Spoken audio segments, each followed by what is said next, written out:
Olá, queridos amigos da Rádio e TV Brasil Espírita de Alagoas.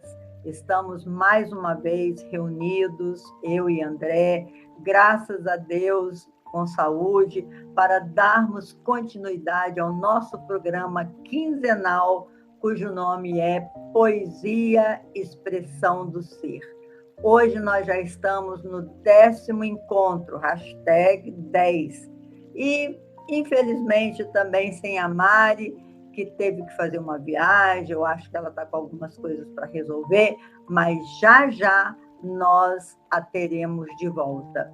E dando continuidade aos nossos estudos com Jesus, nós hoje vamos falar das nossas contrições, né?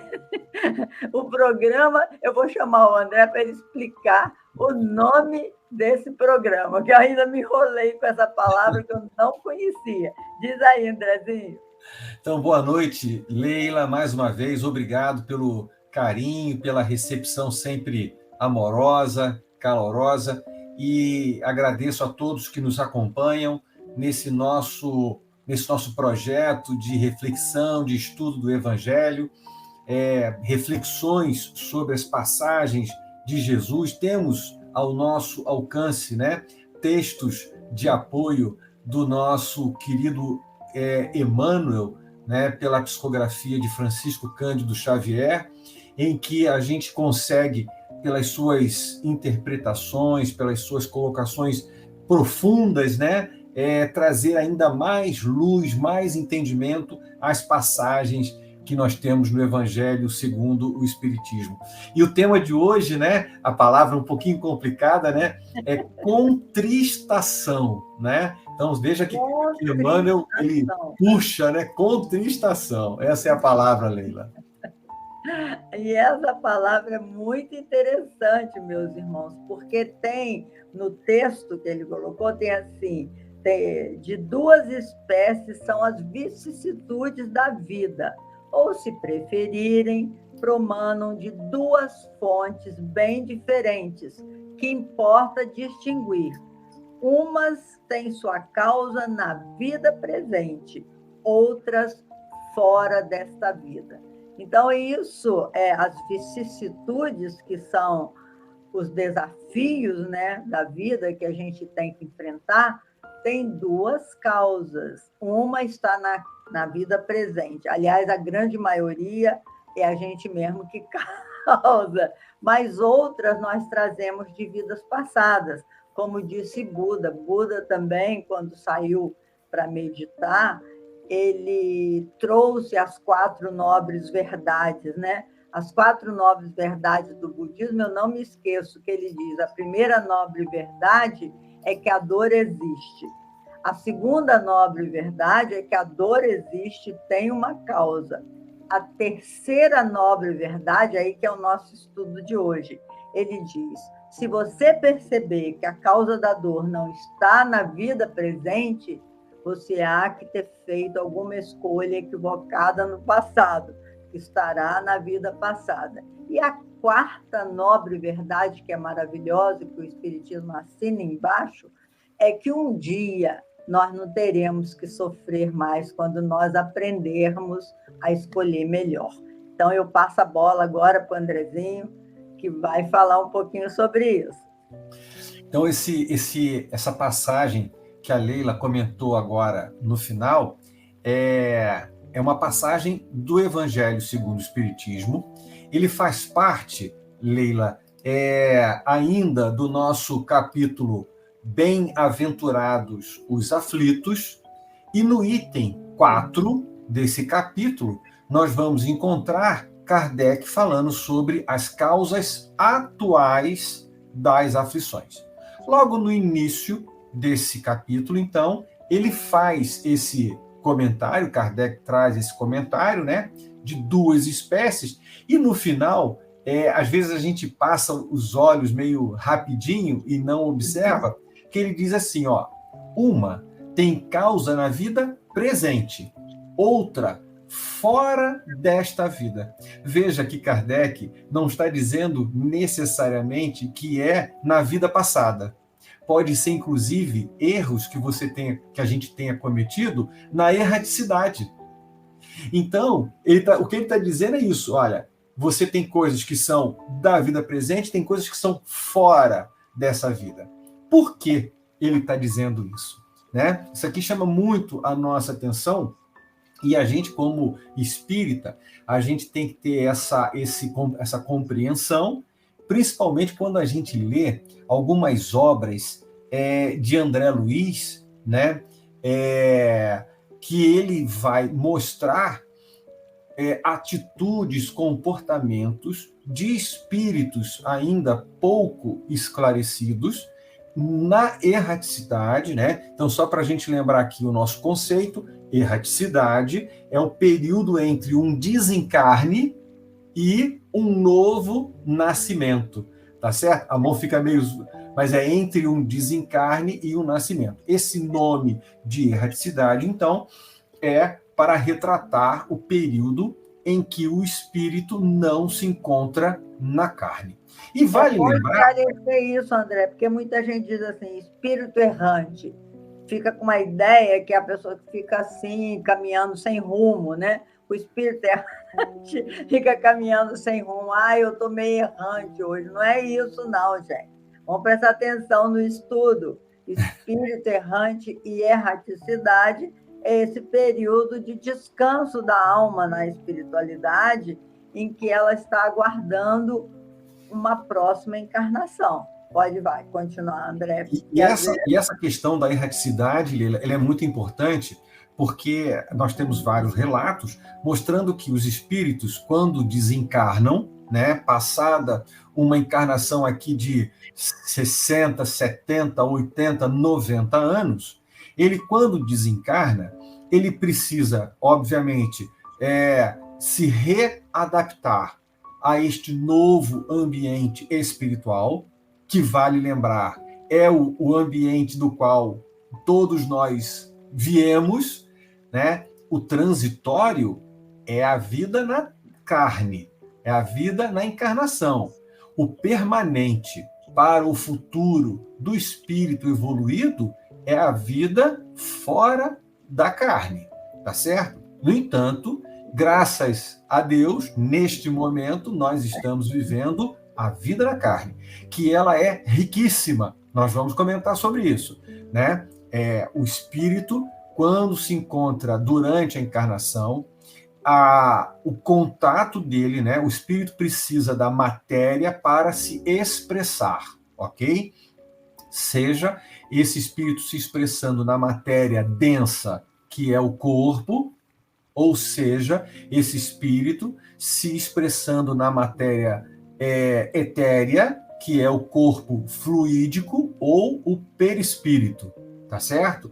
Então, seja no perispírito, que é matéria, ou seja, no corpo carnal, que também é matéria, é onde o espírito se expressa. E a partir deste contato com a matéria, o espírito passa a experimentar uma série de provações mesmo. Então ele prova, né? Ele prova a água, ele prova o alimento, ele prova o ciúme, ele prova o orgulho, ele vai provando uma série de coisas que muitas vezes ele não prova direito.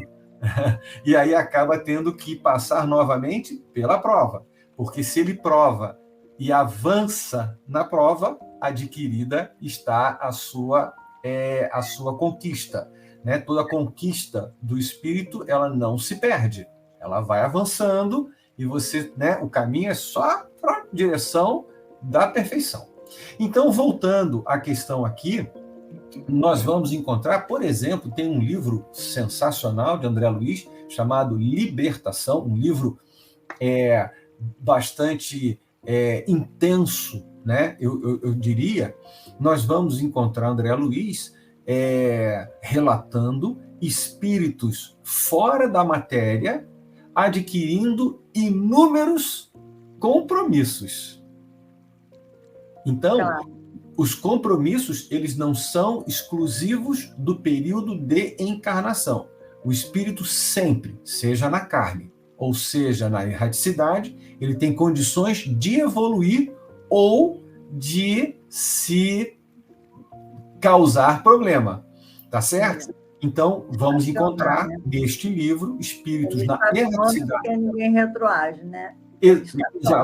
Jamais retroage. Então, é importante a gente lembrar. Então, como o Kardec está dizendo aqui, né? Umas têm causas na vida presente, outras fora desta vida. Tá certo? É um pequeno detalhe, mas só para a gente relembrar de que, fulano desencarnou, agora está tudo tranquilo. Não.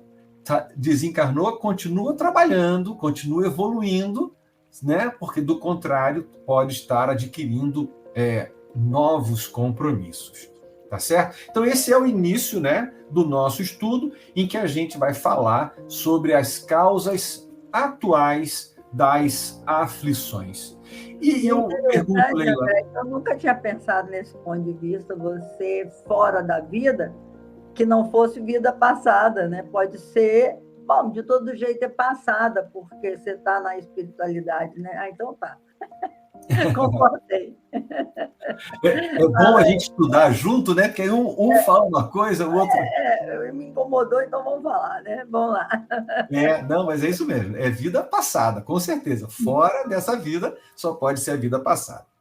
Bom, eu vou perguntar, Leila, na sua percepção, olhando, né, ao longo da sua vida presente, que tipo de sofrimento você acha que as pessoas mais são impactadas? São os sofrimentos do corpo ou são os sofrimentos psíquicos? Qual a sua visão com relação a isso? Não, os sofrimentos morais, os sofrimentos psíquicos são bem mais intensos, né? Porque o sofrimento físico, você vê a causa ali, né? Você procura e acha a causa. E o sofrimento psíquico, você tem que se aprofundar muito para entender a causa. Você tem que fazer um autoconhecimento, né? E um autodescobrimento que você tem para você entender a causa daquela dor moral que você está passando. Porque a gente fica pensando, André, como dói uma ingratidão de filho. O que você acha que é uma ingratidão, né? Como dói uma traição, muitas vezes, de filho, ou de marido, ou de que for. Como dói você perder um filho prematuramente. Então, tem tanta dor moral que você precisa entender a causa disso. Porque se você não entender a razão disso, eu acho que o tormento fica muito maior, porque você fica se sentindo rejeitado pela providência divina, né? Teve uma vez que eu encontrei com um amigo meu, isso já tem um tempo, e ele falou assim para mim: Leila, eu acho que Deus esqueceu da minha mãe. Ele só pode ter esquecido dela, porque minha mãe sofre tanto, ela já está internada há 6 meses. Eu nunca vi um sofrimento daquele tamanho. E ele falava e chorava, né? E como foi difícil para ele, naquele momento, ele entender a causa daquela dor da sua própria mãe, que mãe é uma coisa muito forte na nossa vida, né? Então, a dor moral, André, com certeza é uma dor que dói mais. Que dói e muitas vezes adoece a pessoa, né? Fisicamente. É uma dor moral. Eu penso, Leila, que quando Jesus falou, né? Bem-aventurados os que choram, pois que serão consolados. Olha, Vamos pensar, vamos conversar um pouquinho sobre essa passagem, sobre esse ensinamento, essa bem-aventurança que Jesus nos traz. Quem são os que choram? Quem são as pessoas que estão no momento de choro? Eu penso, Leila, que a pessoa que chora é aquela pessoa que o constrangimento, a contristação Olha a palavra aí. chegou a tal intensidade que ela não consegue mais dominar por orgulho ou por egoísmo a própria vaidade. Então, vou repetir. A pessoa que chega ao ponto de chorar, ela não consegue mais segurar por orgulho ou por egoísmo a própria vaidade.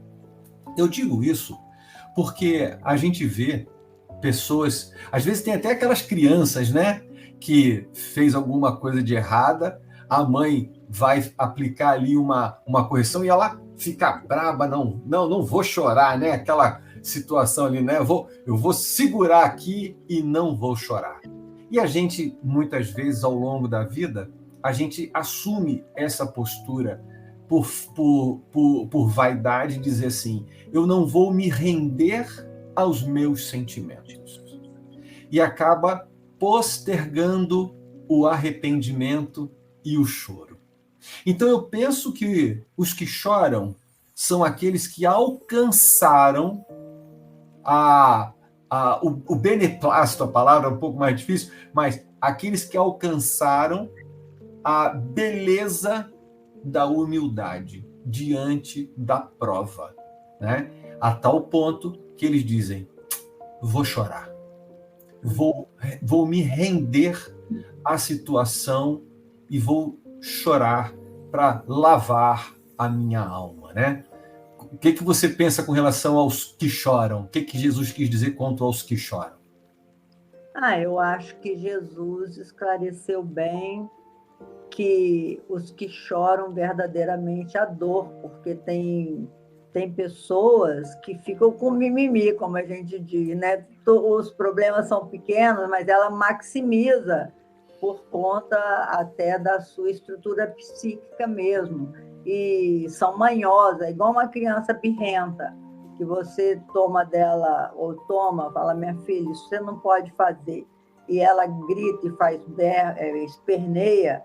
Uma certa feita, eu estava num restaurante, eu estou vendo o diálogo de uma mãe com uma criança de 3 anos.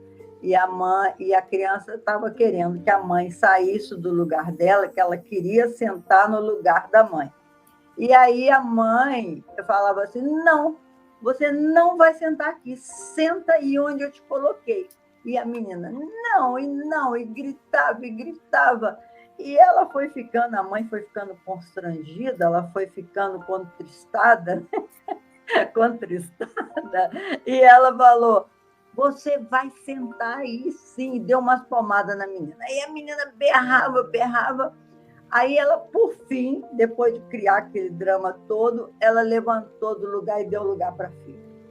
Então, é o tipo da atitude que muitas vezes as pessoas cobram da vida isso, esperneando, brigando, porque eu quero, e as pessoas, e a vida às vezes até cede para que a pessoa conquista aquilo e quebre, cai do cavalo, como diz assim, a gente fala numa linguagem popular, né? Então é isso, os que choram verdadeiramente, que têm a humildade, como você falou, de entender a própria problemática, de saber que não tem o tamanho para resolver aquele problema, então chora de tristeza, de dor, e depois que lava a alma e levanta dali, né, como diz o ditado, levanta, sacode a poeira e dá a volta por cima, isso são os que verdadeiramente choram. Então, Jesus fala que esse choro autêntico, verdadeiro, esse receberá o seu consolo realmente, porque o nosso Pai, Deus é Pai de misericórdia, de compaixão. Então, se ele nos vê no sofrimento que está acima das nossas forças, certamente vai mandar algum enviado seu, algum amigo vai chegar até nós. Eu costumo até dizer, na minha vida, eu tive anjos na minha vida, que apareceram no momento certo, que veio me reestruturar, né?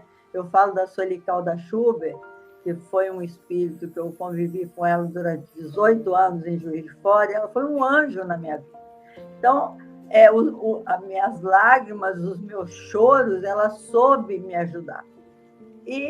Mas não esse choro de gente birrenta, de gente que quer as coisas sem nenhum trabalho, sem nenhum esforço, porque eu quero, e muitas vezes eu fico vendo entre mãe e filho uns verdadeiros tiranos. Os filhos se tornam tiranos em cima da mãe, choram, berram, e a mãe às vezes falava comigo, porque eu trabalhei na infância há muito tempo, chegava para mim e falava assim: olha, mas eu não quero que o meu filho sofra o que eu sofri, então eu faço as vontades dele. Está errado.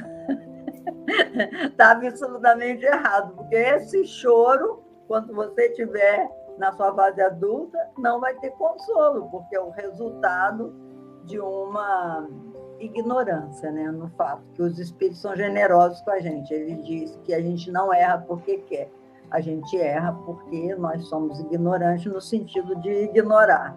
Então é isso, André, que eu penso desse choro que será consolado. E veja, assim, essas passagens, né, esses comentários da Leila são muito importantes. Primeiro, para distinguir o choro do mimimi, né, ou a pessoa que, né, e do choro que realmente é resultado de um processo de reconstrução. Ora, a pessoa que alcançou esse nível de reconstrução, ela está caminhando, ou se já não está muito próxima, do consolo. E vejamos que o consolo por si só não significa a isenção da prova. O consolo, na grande maioria das vezes, é uma mudança de postura própria diante daquela situação. Então veja que este processo, bem-aventurados os que choram, porque serão consolados, é um processo psicológico. Jesus já era um grande psicólogo lá atrás, quando nos traz isso daqui, mostrando para a gente que desde o momento do desequilíbrio até o momento do efeito, né, da causa e o efeito, e até o momento da reparação, da reconstrução, esta linha tem todo um processo psicológico que você próprio vai consolar as suas próprias dores. Mas Jesus também vai consolar as suas dores no momento em que ele apresenta, como guia e modelo da humanidade, metodologias comportamentais que você pode e deve adotar para modificar a própria conduta e modificar a forma como você se porta diante da vida. A partir deste ponto, você tem um entendimento mais amplo, mais profundo. A dor já não causa mais o sofrimento. Então, a distinção bem importante. A dor, muitas vezes, é inevitável, mas o sofrimento é uma opção. Eu posso ter uma dor e aquilo não me causar angústia, porque eu entendo, eu sei, eu lido com essa dor sem que ela esteja me causando angústia, o sofrimento, sem que ela esteja me contristando. Mas no momento em que ela está me contristando, que ela está me causando este sofrimento, eu entro num processo psicológico que necessariamente para eu sair dele, só quando eu consolo aquele sofrimento. Então, veja que Jesus, ele não diz assim: bem-aventurados os que choram, porque podem ser consolados. Ele não coloca uma situação de podem. Ele diz: serão. Uhum. Jesus conhecia tão profundamente a alma humana, o nível de imperfeição, que ele já colocava nas suas palavras os métodos evolutivos do indivíduo ao longo dos milênios, sabendo que do erro vem o arrependimento, o choro e o consolo para aquela dor por meio de uma nova conduta. Conduta essa mais aperfeiçoada. Então nós estamos, sim, diante de um ensinamento precioso de Jesus que o Espiritismo traz.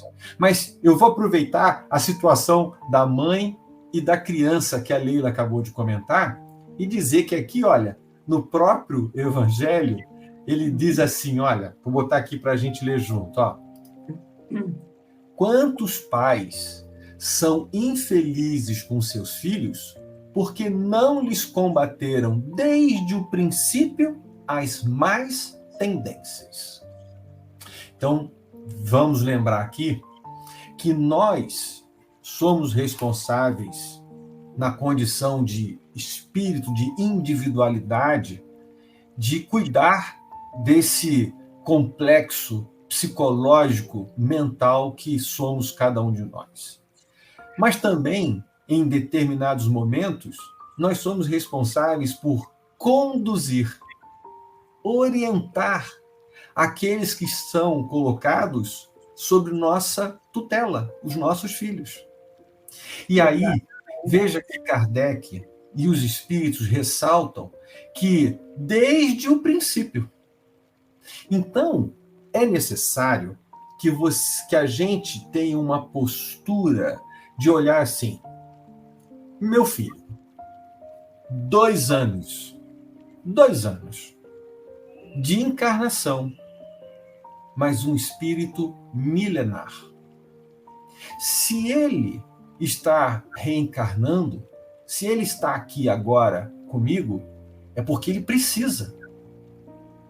É porque aqui é uma oportunidade maravilhosa. E eu, como pai, eu, como mãe, estou tendo a graça divina de introduzir esse espírito na vida. Mas sabendo e reconhecendo, estudando o Espiritismo, eu sei que ele, aos 2 anos, traz tendências, às vezes boas, às vezes mais, desse seu passado que a gente comentava agora, fora desta vida. E então, aí... André, deixa eu só complementar a questão da birra, que eu acho muito importante os pais que nos ouvem, porque tem mãe que fala assim, mas ele perde o fôlego, Leila, eu não posso deixar fazendo aquela birra e vai dar palmada, dar isso, daquilo. Não precisa de violência, não precisa. Eu com meus filhos, quando fazia birra, eu falei, vocês não repetem essa cena, porque mamãe não vai dar o que você quer de jeito nenhum. Se você não ganhou conversando comigo, não é berrando no meu ouvido que você vai ganhar, é não. Então, quando Jesus fala sim, sim e não, não, é não. Não tem meio termo, porque eu citei aquele exemplo, porque a mãe, ela estava tentando educar, e a criança insistindo na birra, ela bateu na criança em público. Uma coisa muito errada, é uma humilhação que a criança sofre, e depois cedeu. Então, se ela tinha que apanhar, era para não ganhar e não ceder. Então, meus irmãos, educar não é uma coisa fácil, mas precisa, como diz Allan Kardec na questão 917, Ele fala: educar é uma arte que exige tato, muita experiência e profunda observação. Ele fala isso, mas quando ele diz muita experiência, a gente questiona como ter experiência se às vezes a gente é mãezinha de primeira viagem. A experiência a gente tem, meus irmãos, é lendo, é estudando, é vendo o que deu certo com as outras pessoas. Tem grandes educadores. Não pode uma mãe ignorar as tendências dos seus filhos, falta leitura. Então, não se pode ter filho e querer educar como antigamente, com pancada, com chinelada, com chicotada, com palmatória. Isso não existe mais. Para isso que a gente tem o diálogo, o carinho, o amor e a coerência. A criança precisa de coerência. O que é sim, o que é não, é não. Ah, não pode dizer não para a criança. Pode e deve, porque muitas coisas não podem ser feitas. Então, é só esse parênteses que eu queria falar Não, como educadora, né? é fundamental, porque desde pequenininho, né, Leila, as crianças já vão apresentando os espíritos milenares no corpo das crianças, começam a apresentar as suas tendências que precisam ser corrigidas logo no início da encarnação, aproveitando os pais o período de esquecimento, de zerado o contador, né, nesse período, principalmente ali dos primeiros 7 anos, em que a posição, a influência, a boa conduta dos pais tem um significado enorme ao longo de toda a encarnação. Então, é muito feliz quando Kardec fala isso. E ele diz assim, olha, quantos pais são infelizes com seus filhos? Ou seja, lá na frente, né? Lá na frente, que a oportunidade foi perdida, não tem mais como voltar à infância. Os processos educativos são outros. Ô, Leila, eu até brincava e dizia assim, evangelize seu filho antes que ele vire um adulto. É verdade. Tem que começar de pequeno mesmo, André. A gente tem que... Jesus, aliás, ele pediu humildemente ao mundo adulto, deixai que venham as minhas criancinhas. Ele não falou, gente, olha só, vocês têm que educar seus filhos. Não, deixai. Ele fez um apelo ao mundo adulto, deixai que venham a mim as criancinhas. Gente, isso é um apelo de Jesus, não é uma coisa pequena, não. Porque se você não fala de Jesus para o seu filho quando é pequeno, quando é que você vai falar? Quando ele estiver adolescente, todo cheio de transtorno? Hoje, a adolescência é considerada a geração Prozac, a geração de medicamento para dormir. O nível de estresse chegou num ponto, e que nível de estresse é esse que os jovens estão sofrendo tanto? É porque eles não entendem o sentido da vida. Eles não entendem por que eles têm que passar por tantas coisas, por que tem tantos desafios, tantos caminhos. A criança, ela precisa entender desde pequena que todos os atos têm consequência, todos, sem exceção. Se elas não entenderem isso desde pequenininho, na adolescência vai ficar muito difícil elas compreenderem, porque aí o mundo já resgatou, né? Os valores do mundo já fez morada no coraçãozinho deles e, de repente, estão repetindo a mesma história do passado, porque diz André Luiz que a maioria de nós repete os mesmos equívocos do passado. Então, esse mundo adulto é responsável por essa criança. Não quer dizer, sabe, André, que a pessoa que tem um filho desviado do caminho do bem, que ela seja ela sozinha responsável, a mãe ou o pai. Não, não é. Os meninos já trouxeram aquela tendência e não conseguiram vencer. Às vezes a mãe fez todo o esforço possível, fez tudo que sabia e ainda assim não deu certo. Então, também não pode a gente dizer a mãe é responsabilizada por tudo, né? Porque tem psicoterapeuta, que a mãe é...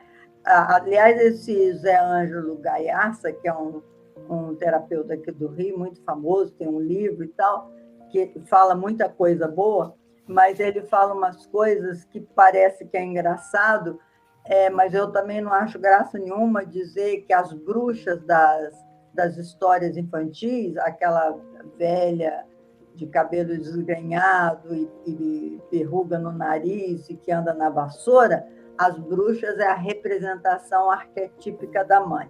Não, não, não. Não concordo com essa colocação. Pode ser engraçadinho, mas não é verdadeiro. Não, com certeza não. E a gente observa que as questões hoje, na grande maioria dos problemas, das aflições, das atuais, né, das causas atuais das aflições, Leila, está muito associado a um nível de facilidade, de acesso que se tem às tecnologias, às coisas da vida moderna. E diz assim, olha, que é necessário limitar os desejos. Então, primeiramente, levo aqui uma reflexão entre uma distinção entre aquilo que é um desejo e aquilo que é uma necessidade. Então, tem uma conduta que eu acho importante, né?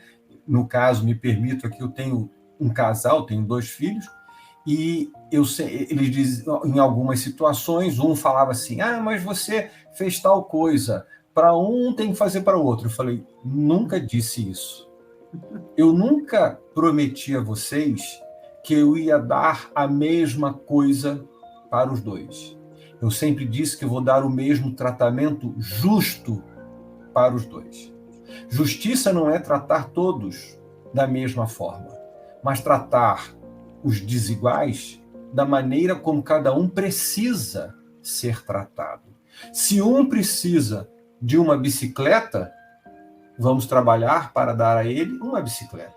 Se o outro precisa de um carrinho de mão, alguma outra coisa, então é dentro da sua necessidade e da minha possibilidade.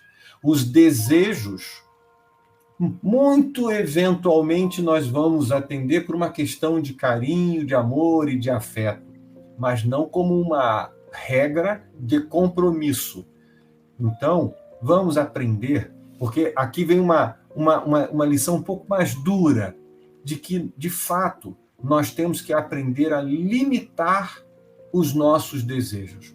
Porque quando os nossos desejos são desenfreados, nós acabamos criando para nós mesmos condições, situações constrangedoras que poderão nos levar à contristação. Então, que a gente tenha, acima de tudo, lembrando que a evolução espiritual, ela requer disciplina. Disciplina dos próprios desejos. Não é disciplina da vida dos outros, mas é autodisciplina. Toda vez que a disciplina ela está vindo de fora para dentro, é contristação. Mas quando a disciplina é de dentro para fora, ela é inspiração. Então, na medida em que nós, por conta própria, analisamos e buscamos adequar os nossos desejos à vida real, menos nós vamos exigir do mundo e mais nós vamos fornecer ao mundo. Então, é sempre importante que a gente interrogue friamente as nossas próprias consciências.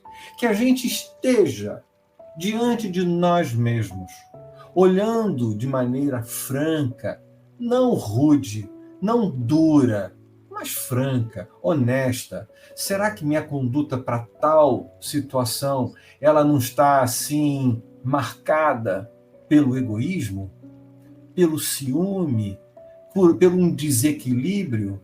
Se a gente, será que a gente não deveria perseverar um pouco mais? Será que... Então, veja, que nós devemos constantemente fazer esta análise de consciência de forma honesta, clara, diante de si mesmo. Não precisa que ninguém nos aponte o dedo, mas que a gente consiga, diante do modelo que nós temos, Jesus, ver a nossa própria conduta. E isso vai nos ajudar enormemente a pontuar, Leila, dia a dia, aquilo que precisa ser mudado. E aí vem a coragem, que vai fazer com que a gente avance de maneira tranquila, suave, diante da própria vida. E a vida, então, vai caminhar não sem as atribulações. Não, as situações vão aparecer, mas você vai estar mais disposto, mais honesto, com mais autoconhecimento. E a sua postura vai ser muito mais tranquila diante da sua própria consciência. Tá certo? Eu acho que são essas boas ideias.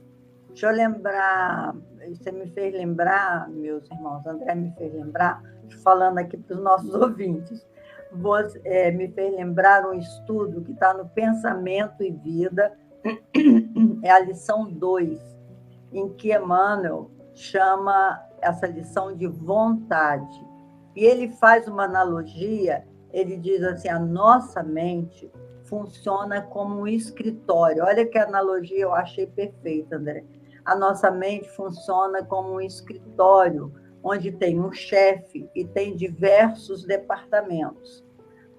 No escritório qualquer, você tem um chefe, tem departamento de compra, de venda, etc. e tal.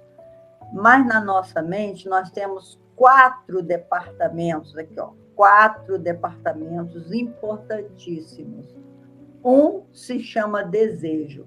Olha que coisa interessante. O outro se chama inteligência. O outro departamento se chama imaginação. E o outro se chama... como é que chama? Inteligência, DIM. Eu guardo assim para ficar. Desejo, inteligência, imaginação e memória. Memória. Esses 4 departamentos são gerenciados, o chefe da nossa mente se chama vontade. São gerenciados pela vontade. Quando a sua vontade está fraquinha, você deixa os seus desejos andarem às soltas, porque a gente, às vezes, deseja muita coisa que não é bom para a nossa vida. Você está tendo alguns desejos estranhos, muitas vezes. Se você precisa emagrecer e está com desejo só de comer açúcar, você tem que acionar a sua vontade para conter esse impulso, que nós somos feitos, como diz Freud, de pulsões, né? Esses impulsos que nós temos precisam ser examinados e contidos. E é a vontade, meus irmãos. Leon Denis, ele fala que a vontade é uma energia mais poderosa do que a bomba atômica. Porque quando o homem aciona a vontade, ele fica muito forte para dominar os seus próprios impulsos. Então, me lembrei disso e aconselho que vocês estudem também o livro Pensamento e Vida, que ele é perfeito.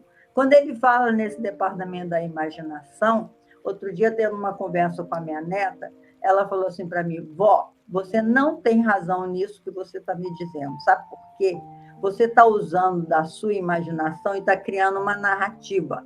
Você pegou um princípio de alguma coisa que você captou na história, nós estávamos falando de uma determinada pessoa da família, ela falou assim, você pegou um princípio dessa história e você desenhou um enredo, então por isso que você está achando isso aí. É a imaginação. A gente imagina com os conteúdos que a gente tem, de como a gente vê o mundo. Então, isso é tão profundo, André, só me lembrei, te atrapalhando um pouquinho no seu discurso, que é para os nossos irmãos estudarem mais. Antes de tomar uma atitude, nós temos o departamento da inteligência. A gente tem que perguntar, é bom para mim isso que eu vou fazer? É bom, faz bem para mim falar isso, que agora eu vou falar. Quantas vezes a gente, como diz Kardec, lá é preciso ter tato, né? Quantas vezes a gente fala a coisa certa na hora errada? E quantas vezes a gente, na hora errada, a gente fala as coisas. A gente troca, precisa ter tato. O tato é uma vigilância. Quando você vai falar a coisa certa na hora certa, é preciso ter tato. Então, é muita coisa que nós teríamos para dizer nesse capítulo de Emmanuel. Mas vamos seguir aí, porque nós estamos falando das contristações, né? Isso. E essas contristações, a gente comentou, né, na nossa conversa com relação aos momentos iniciais da encarnação, né, da necessidade da educação. No entanto, é muito comum a expectativa de vida tem aumentado imensamente. Quando as pessoas passam a viver mais, vamos imaginar que o produto de memória ao longo da encarnação ele é maior. Então a gente vai encontrar pessoas com idade, com a feliz idade, né, mais à frente, já com uma bagagem de memória muito grande, Leila. E essa memória que você comentou, muitas vezes ela vem acompanhada de coisas maravilhosas e, eventualmente, de coisas não tão felizes. E é interessante que a mente humana ela é projetada para solucionar problemas. Ela precisa focar em situações difíceis, situações ruins, para buscar soluções, né, e acabar retornando ao equilíbrio. Então, é por isso que, às vezes, você faz uma belíssima viagem e chega num determinado lugar e você vai lá e encontra lá uma barata.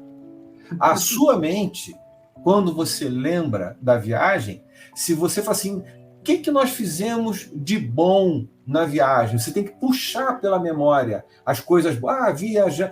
Vimos isso, vimos aquilo outro, encontramos.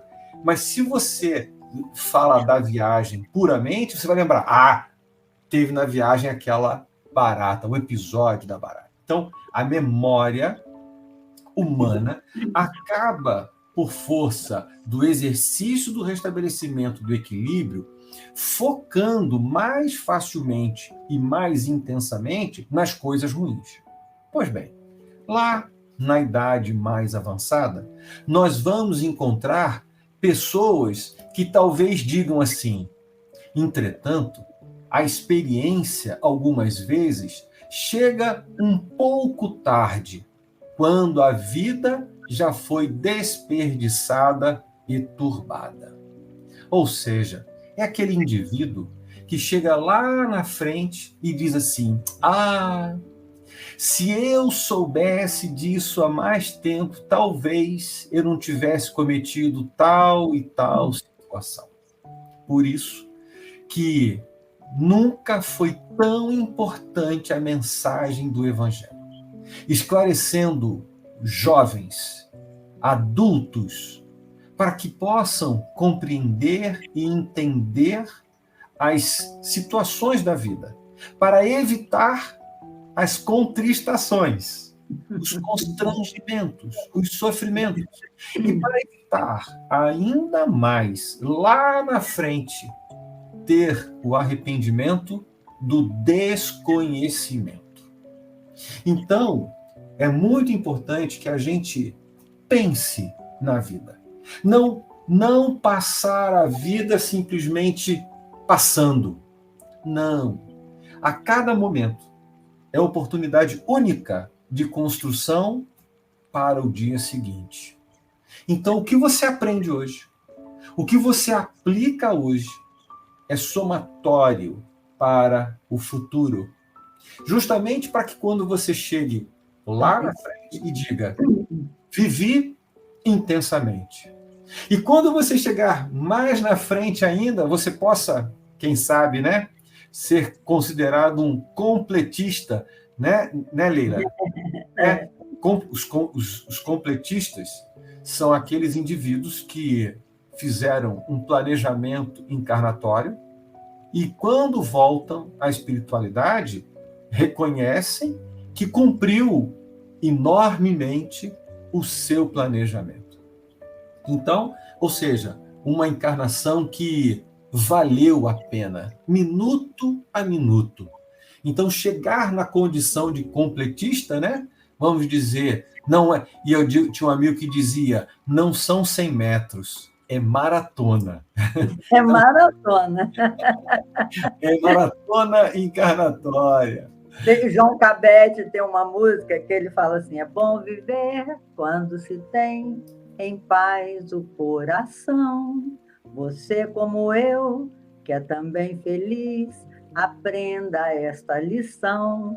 Quando se aborrecer, leve o seu pensamento a Deus, nosso Senhor. Põe um sorriso em cada dor e ajude a seu irmão. Conhece? Não, conheci agora, mas eu acho que já é o momento poesia, né? Pois é, somente assim, está no momento final, somente assim é que você verá como é bom então viver, quando se tem a paz e o amor e Deus no coração. João Cabete, linda a poesia dele. Então, é bom demais viver quando a gente toma essa consciência, né? Que não tem... A vida passa, ó, tão rápida. Ontem eu tinha meus 3 filhinhos perto de mim, hoje só Deus sabe. Diz que educar é dar raízes e asas, né? Mas os meus bateram asa muito cedo. Bateram asa muito cedo. Mas, graças a Deus, é tudo gente de bem, né, André? Essa alegria eu tive nessa existência. Eu me sinto completista em relação aos meus filhos. Em relação a mim, ainda preciso conquistar muitas coisas e eles é que têm me ajudado, né? Porque filho, assim, ensina muito para a gente, né? Finalizando aqui a minha fala, Leila, eu repito o que eu digo muito aqui na minha casa. Eu digo o seguinte: às vezes as pessoas podem dizer: mas você deu sorte. E eu sempre digo: felicidade é construção. Felicidade é algo que você vai construir na vida futura. Jesus já nos ensinava que a felicidade não é deste mundo, mas ela é construída no agora. Então, que a gente tenha essa consciência, que a gente entenda esta mecânica das aflições, mas que a gente não fique focado nela, que a gente projete na esperança vida e dias melhores, mais felizes. Mas não simplesmente ficar aguardando a vida feliz. Não. É construir dentro. É construir ao seu redor, tijolinho por tijolinho, tirando o matinho, né? E cuidando para que a gente possa construir, Leila, uma vida futura plena, uma vida futura em Jesus. Então, aqui ficam as nossas palavras de boa noite e de carinho a todos que nos acompanharam e que a gente deseja que a gente possa, de alguma forma, ajudar nesta construção da vida futura. Até o nosso próximo encontro, meus irmãos, se Deus quiser, junto com a Mari, que até então ela já vai estar, né, entre nós. Um grande abraço a todos e fiquem com Deus. Uma boa noite. Você está na primeira web rádio espírita de Alagoas. Iluminando consciências. Rádio Rádio Brasil Espírita.